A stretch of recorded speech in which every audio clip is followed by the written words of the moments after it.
If you hear this message, wherever you stand, I'm calling every woman, calling every man. We're the generation, we can't afford to wait. The future started yesterday, and we're already late. First question we must ask ourselves, really when you step on a college campus, really, when you even have the attitude that I want to become a leader, the first question you must ask yourself is, do you have self-awareness? Now, when we deal with self-awareness, it's really simple. Really what we're saying is, do you know who you are?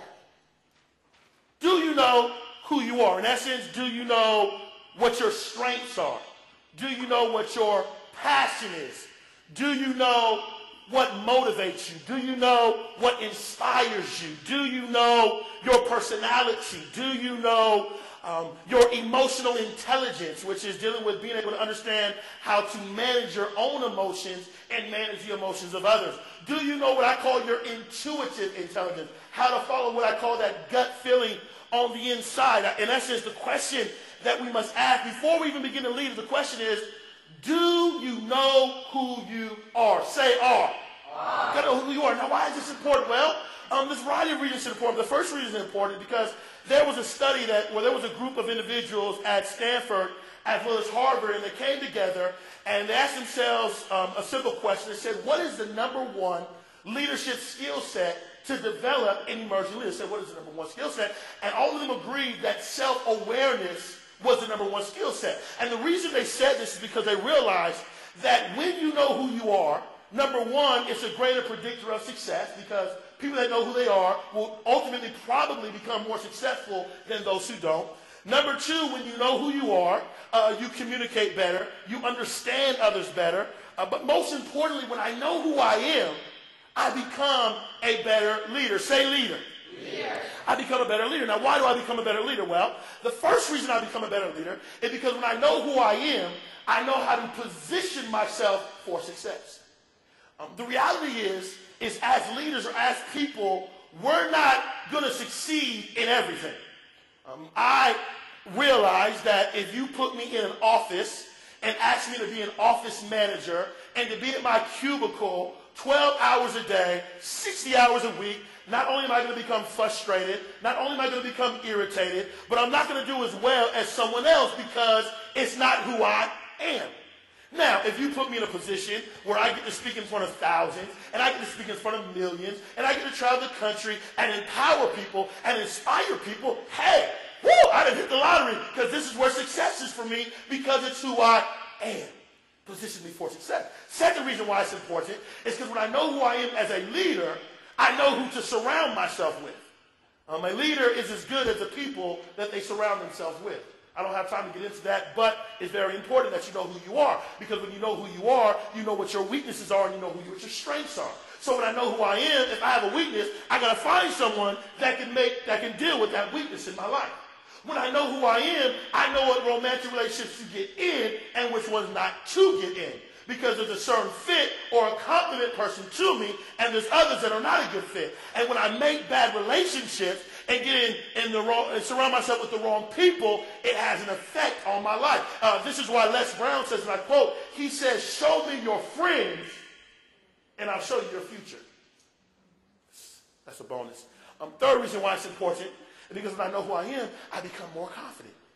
See, what you understand, when you start really looking within yourself, you start seeing the good things within. You start seeing the amazing things within. You start seeing the treasures and the gold and the abilities that are lying within you, even right now as I speak. But the problem is most people suffer from low self-esteem or they suffer from a lack of confidence because they allow others to define them instead of them defining themselves. They let their family, they let your friends, sometimes let TV, they let entertainers, they let a variety of people define them instead of them defining themselves. They said I'm ugly, therefore I'm ugly. No, it's not true. Beauty's in the eye of the beholder. They say I'm stupid. No, that's not true. That's just their opinion. And there's always going to be haters. There's always going to be naysayers. There's always going to be doubters. They're always going to say that. But what do you believe? You believe you're great. You believe you're awesome. You believe there's potential on the inside. The fourth reason why it's important, I can go on and on about this. The fourth reason why it's important is because when I know who I am, I start to discover the vision and the purpose on the inside. People always ask me the question, Joshua, how do I discover my vision? And we're going to talk about that a little later. How do I discover my purpose in life? Very simple. You got to discover who you are. Because wrapped up in you is your purpose and your vision. But if I don't start looking with who I am and discovering who I am and asking myself the right question, I'll never discover my vision or my purpose because I didn't look within and discover who am I. And the last reason why it's important is because when I know who I am, I make better decisions. Say decisions. I make better choices in life. When it's time to select a major, I'm more effective than someone else in selecting a major because I know who I am. I know what major is right for me and I know what major is not right for me based on who I am. What happens a lot of times is people choose majors and they choose careers because someone told them they should do that. Or someone said that's the direction they should go. And then they get into this career and they get into this major and they're frustrated and they're irritated and they're bothered and all this stuff is going on because you were doing what someone else told you but not who you really are. And this is why Betty Till says this. She says your innate strength guides you towards success. The word innate means your inner being, your inner strength. She said this guides you towards success. So from a career standpoint, it guides you towards success because when I start discovering my gifts and my passion and what I like to do and what inspires me and what I love to do, in essence what I'm doing now is based on that evaluation, this is the career path that I want to take. Based on this evaluation, this is where I want to lead. And so what happens is when you start following the inner strength to lead you towards your career or towards your leadership position, you will find that once you get there, man, things will just start going good for you. Things will start happening. You'll start loving. You'll be excited because you made a decision based on who you were. Say, who am I? Who am I? Based on who you were. And here goes my great example, my great story. It's myself. So here I am. So I'm giving a presentation in New York City. But you know what's fascinating about me being a speaker? I didn't become a speaker overnight. I actually never gave a presentation until I was 19 years of age. And it's very interesting how this all transpired for me because what happened is I was 18 years old and I went to Long Beach State University and I had this dream that one day I was going to be the next NBA basketball player. And I was going to be a sports broadcaster and I was going to be on TV and say, here we are live in Los Angeles, California, where the Los Angeles Lakers are getting ready to play the Denver Nuggets. And I had this whole thing in my mind. I had this aspiration ever since I was 6 years old. And so once I become 19 years of age, I try out for the basketball team, and I miss it by one player. I missed it by one player, and I was mad. I was irritated. I was bothered. You say, yes, I was bothered. And I was like, man, how did this happen? Well, during this time, I had a communications class. And in my communications class, one of the things that we had to do is we had to give a public speech.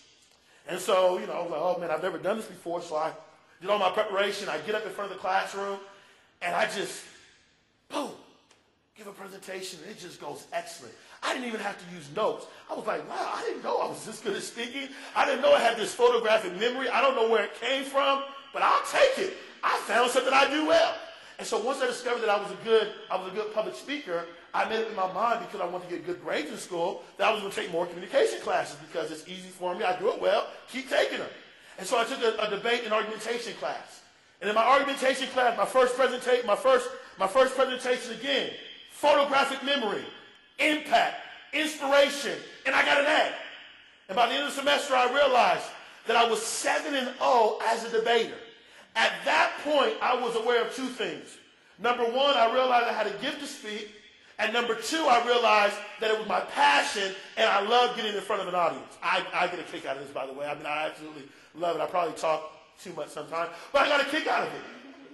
And so once I discovered my passion, I said, man, I want to start speaking. And so I would look for opportunities on campus to give motivational speeches. Like I would try to speak to freshmen, and I would try to speak in organizations. And I'll never forget, I finally got my opportunity to do a public speech to a group of people to motivate them. I was so excited. And so I get into this group, and I'm giving this presentation on success. And 50% of the audience was in tears.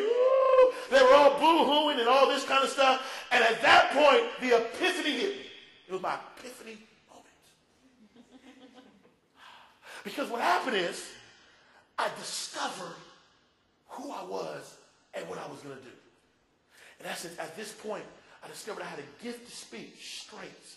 I discovered that I had a passion to speak. I was inspired. I was motivated to do it. And then I put it all together, and I said, man, I can make an impact doing it Voila. At that point, I said I wanted to be a motivational speaker at the age of 20 to 21 years of age. Now, I didn't know how it was going to happen. I didn't know how I was going to get into this career because, as you know, in college, there's no major. I want to be a motivational speaker. There was no answer. There was no professor. It's just something I wanted to do. And so I began to pursue this dream. I began to pursue this goal. And I mean, I can say now after about 7 to 8 years, well, actually about 11 years since then, but after 7 or 8 years of being what I call a professional speaker, that's when you actually make a living off of it. But after about 7 or 8 years, I've traveled to 43 different states. I've reached thousands of people. I've been places I never imagined that I would go. I mean, it's kind of crazy that I'm in Orlando, Florida, at the University of Central Florida. Never thought that this was happening when I was 19 years of age. But I've been all over the country. I've impacted lives. I've inspired people. I've had amazing experiences. I'm excited every day because I discovered who I was. I discovered my makeup. And so the lesson is really simple. The lesson is, if I'm going to be a great leader, if I'm going to attain personal career success, then I got to discover who I am. Watch this.